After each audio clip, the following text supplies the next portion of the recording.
This is the history of movement-based interventions.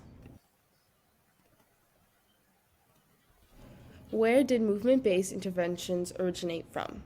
Movement-based interventions refers to the Eastern and Western mindful movement-based practices that treat the mind, body, and spirit concurrently. These practices are universal across human culture and exist throughout ancient history. Who developed movement-based interventions? By the middle of the 20th century, the modern dance movement had laid the groundwork for dance therapy pioneers. So, Marion Chase, Mary Whitehouse, and Trudy Shroop all developed this movement-based intervention, first by dancing. How long has movement-based interventions existed? Movement-based interventions emerged in the 1940s as many innovators of the field were accomplished dancers who realized that movement was also a form of psychotherapy. So this is the summary to support movement-based interventions. Which populations are the target of movement-based interventions? So today, movement-based interventions are seen and used within multiple different populations and cultures around the world. They're also seen throughout different age groups as well. So this is a summary of movement-based interventions that are supported throughout the different forms of media, as multiple news articles and blogs have spoken very positively about movement-based interventions. I have two examples here. First example is from the University of Connecticut, and it basically says that telehealth delivery is successful for movement interventions in children with autism. And the second one is the Tribune, and it displays that dance and movement therapy holds promise for treating both anxiety and depression. So it's two different cases, but both positive outcomes in the end. Cost of movement-based therapy. Is the approach sold for profit?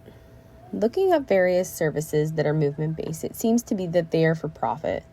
For example, Arano Kids, which is a place where they provide services for treatments and much more, they seem to be for profit themselves. And their services can be covered by the OAP program, which is the Ontario Autism Program.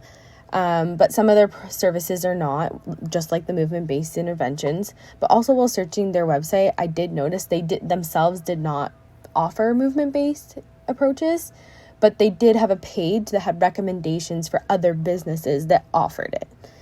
And upon looking at their websites, it seemed to though they were also for profit. Do the governments provide any funding for this type of treatment? Ontario has the Ontario Autism Program, which is where the Ontario government will provide families with monetary incentives that will go towards various needs of the child with autism. Though they have this program, they have a set list of what is and what isn't eligible for this use of the money.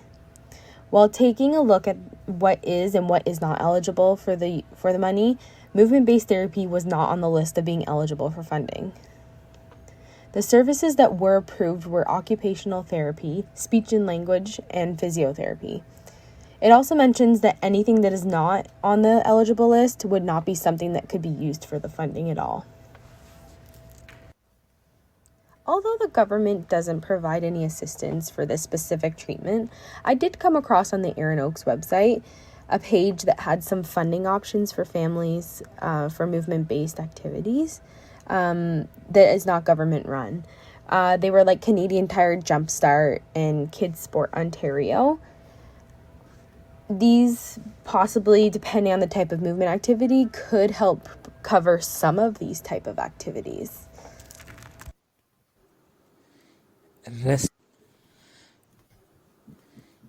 Risks of movement-based therapies. A 2018 study found that yoga causes musculoskeletal pain in 10% of people and exacerbates 21% of existing injuries. In terms of severity, more than one-third of cases of pain caused by yoga were serious enough to prevent yoga participation and lasted more than 3 months. And selecting movement therapy is analogous to pharmacological treatment, in which medication type, dose, uses, and contraindications should be carefully reviewed. For example, patients with glaucoma should avoid exercise that increase intraocular pressure, such as inverted yoga poses that position the head below the heart.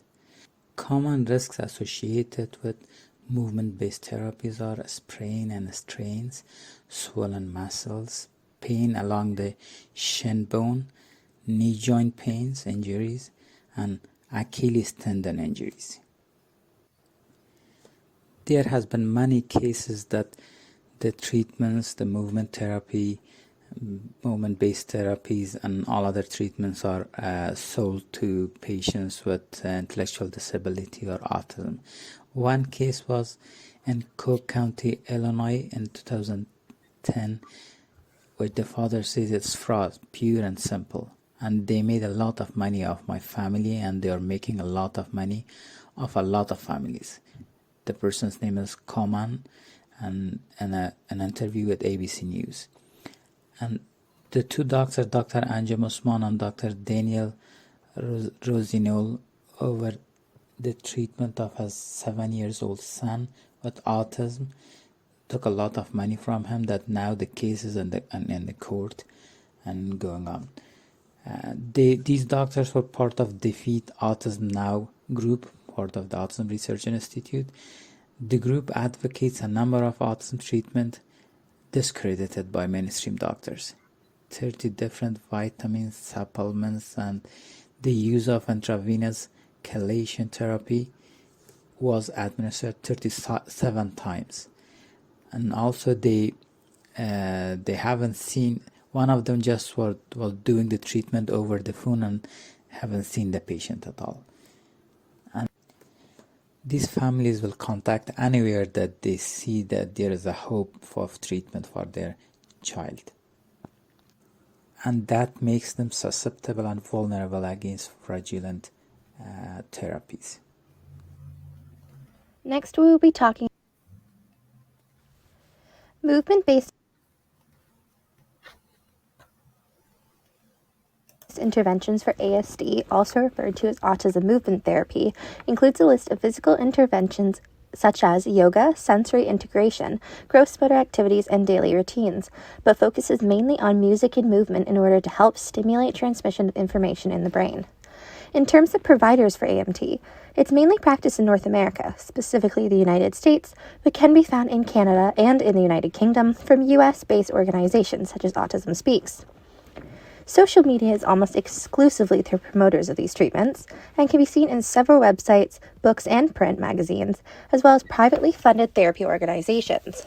These include Psychology Today, AutismOne.org, MovementWorks, as well as Golden Care Therapy and the Autism Network. Some of the biggest and most well-known organizations promote AMT, including Autism Speaks.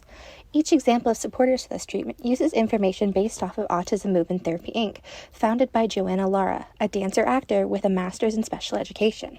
She says, "It's time to consider dance, music, theater, and visual arts programs as compatible alternative therapy to traditional therapy such as ABA, speech and language, APA, and OT." She also says, through music and movement, we are able to access different areas of their brain. Any music that's going to stimulate the corpus callosum and to activate the neurological transmission and information in the brain. Organizations such as Autism Speaks, which unfortunately have been frequently criticized by those with an autism spectrum diagnosis, is an international organization promoting this as a treatment for individuals with autism. They promote dance and music therapy as well as drama therapy.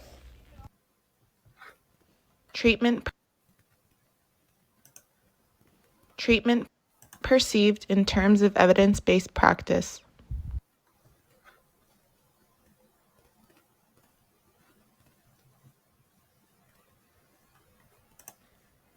Can you formulate a rating on the SMRS for this intervention based on SMRS criteria?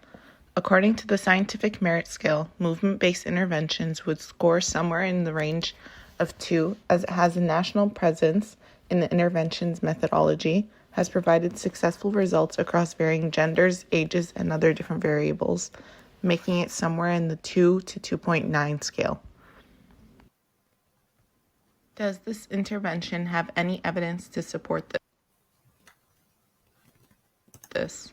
Studies done over the years on movement-based interventions have shown that this method does provide positive results in developing varying skill sets in individuals with autism spectrum disorder. A review done by Kevin Lee and colleagues, the use of movement-based interventions with children diagnosed with autism for psychosocial outcomes, a scoping review, discussed several research cases of children with ASD taking part in movement-based interventions and showcases the results of this method on their targeted skill sets. Based on the information available, do you believe there is any possibility that this intervention may become an evidence-based practice in the future? It is highly possible that with consistent and continuing implementation of this method across participants varying in skill sets, age groups, levels of ASD, genders, and nationalities or environments, this method can become an evidence-based practice, so long as the results continue to provide positive outcomes and allow for participants to develop a wide range of skill sets.